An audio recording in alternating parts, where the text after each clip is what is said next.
सभी को जय मसीह की। प्रियो, आज हम देखेंगे मरकुस रचित सुसमाचार का 15 अध्याय। भोर होते ही तुरंत प्रधान याजकों, पुरनियों और शास्त्रियों ने वरन सारी महासभा ने सलाह करके यीशु को बंधवाया और उसे ले जाकर पिलातुस के हाथ सौंप दिया। पिलातुस ने उससे पूछा, क्या तू यहूदियों का राजा है? उसने उसको उत्तर दिया, तू आप ही कह रहा है। प्रधान याजक उस पर बहुत बातों का दोष लगा रहे थे। पिलातुस ने उससे फिर पूछा, क्या तू कुछ उत्तर नहीं देता? देख, ये तुझ पर कितनी बातों का दोष लगाते हैं। यीशु ने फिर कुछ उत्तर ना दिया, यहाँ तक कि पिलातुस को बड़ा आश्चर्य हुआ। पिलातुस उस पर्व में किसी एक बंदी को जिसे वे चाहते थे उनके लिए छोड़ दिया करता था। बरअब्बा नाम का एक मनुष्य उन बलवाइयों के साथ बंदी था जिन्होंने बलवे में हत्या की थी, और भीड़ ऊपर जाकर उससे विनती करने लगी कि जैसा तू हमारे लिए करता आया है वैसा ही कर। पिलातुस ने उनको उत्तर दिया, क्या तुम चाहते हो कि मैं तुम्हारे लिए यहूदियों के राजा को छोड़ दूं? क्योंकि वह जानता था कि प्रधान याजकों ने उसे डर से पकड़ाया था।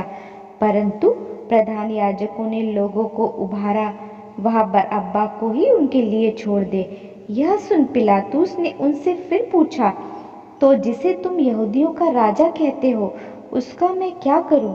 वे फिर चिल्लाए, उसे क्रूस पर चढ़ा दे। वे फिर चिल्लाए, उसे क्रूस पर चढ़ा दे।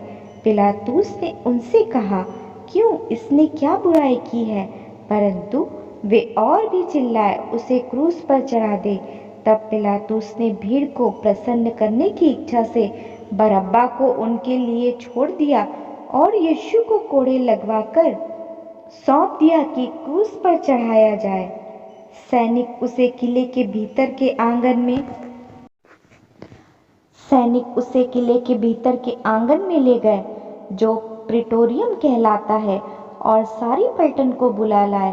तब उन्होंने उसे बेजानी वस्त्र पहनाए और कांटों का मुकुट गूंथकर उसके सिर पर रख दिया, और यह कहकर उसे नमस्कार करने लगे, हे यहूदियों के राजा, नमस्कार।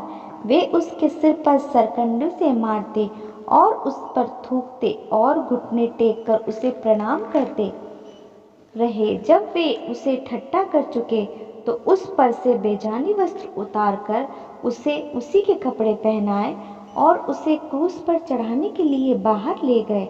सिकंदर और यूसुफ का पिता शामून एक कुरैनी मनुष्य था जो गांव से आ रहा था, उधर से निकला।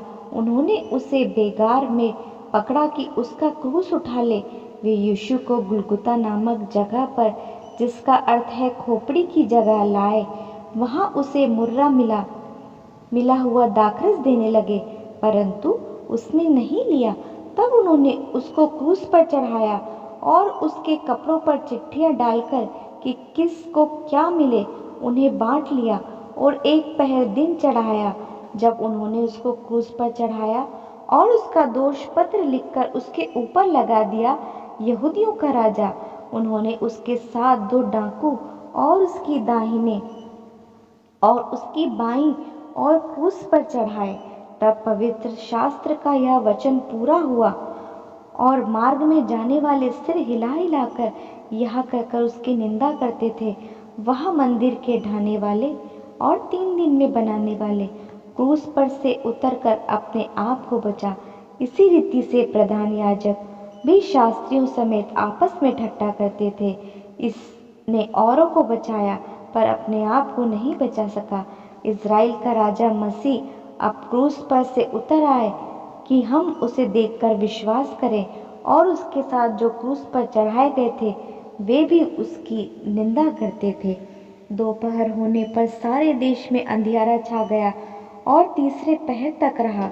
तीसरे पहर यीशु ने बड़े शब्द से पुकार कर कहा, इलोई इलोई लामा शप्तनी, जिसका यह अर्थ है, हे मेरे परमेश्वर, हे मेरे परमेश्वर, तूने मुझे क्यों छोड़ दिया?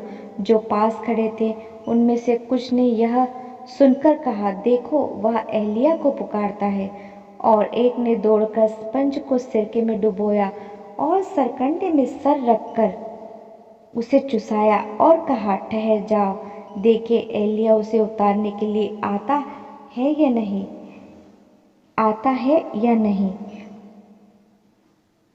तब यीशु ने बड़े शब्द से चिल्लाकर प्राण छोड़ दिए और मंदिर का पर्दा ऊपर से नीचे फटकर 2 टुकड़े हो गया। जो